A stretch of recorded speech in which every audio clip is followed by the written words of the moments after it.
appointed judge, but even after they've left the office, we're still seeing the ramifications of that appointment years after the fact.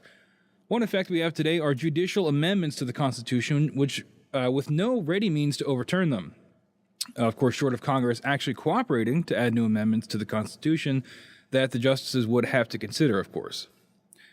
So, we're looking at what all this means, right? These judges have a ton of power. And, with this 6-3 Republican majority, how is that affecting a lot of these decisions? Yeah, and without going into a civics lesson here, the purpose of a three-part government with an executive, a judicial, and a legislative branch was to have separation of power. Mm-hmm.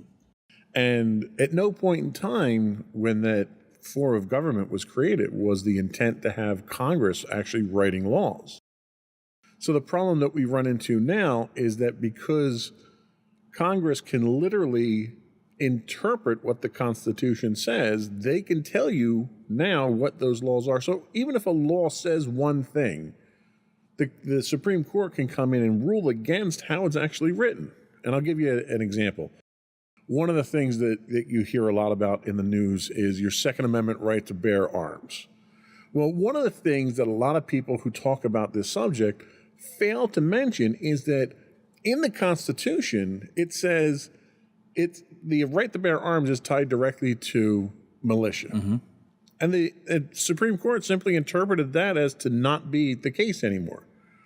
And they decided that everyone should be able to bear arms, whether you're with a militia. Now, if you look at the history of militias, local militias, which everyone remembers the Minutemen and all that stuff that were the militia, they were evolved through legislative processes into what is today the modern National Guard.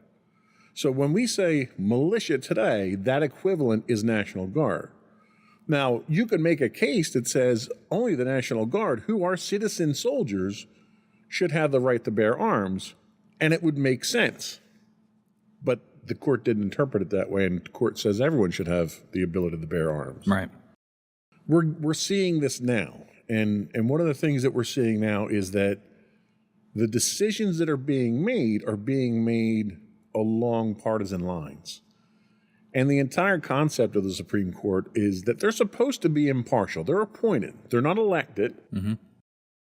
And they could be appointed by either party, of which parties themselves technically are unconstitutional, since there's no concept of political parties in the Constitution that you can make an argument for right there.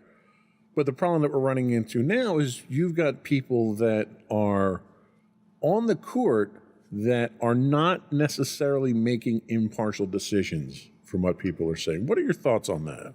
Yeah, I mean, it's been kind of tough to watch, honestly.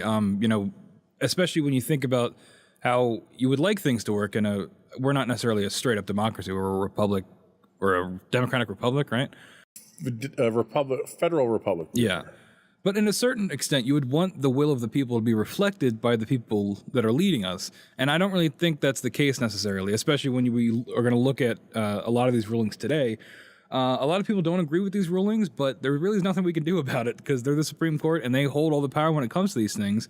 And especially when you've got the conservative majority, obviously a conservative agenda is going to be more pushed, than the other side of things. And there's just no getting around that. Well, and the one point the article makes is that the only thing that Congress can do to take back the power that the people elected into them would be to come up with amendments to the Constitution. So the Supreme Court would then have to consider these amendments. Of course, they could rule any way they wanted on those amendments. But the problem you run into now is that the political environment is so contested, there's no way you're going to get both Republicans and Democrats to agree enough to get any kind of amendment passed. And to be honest with you, with the politicians we have today, I think the last thing this country needs is people starting to write amendments to the Constitution. Yeah, it's a slippery administration was going to do, and that is pack the courts. Mm. So there's nothing constitutionally that says the court is limited to 9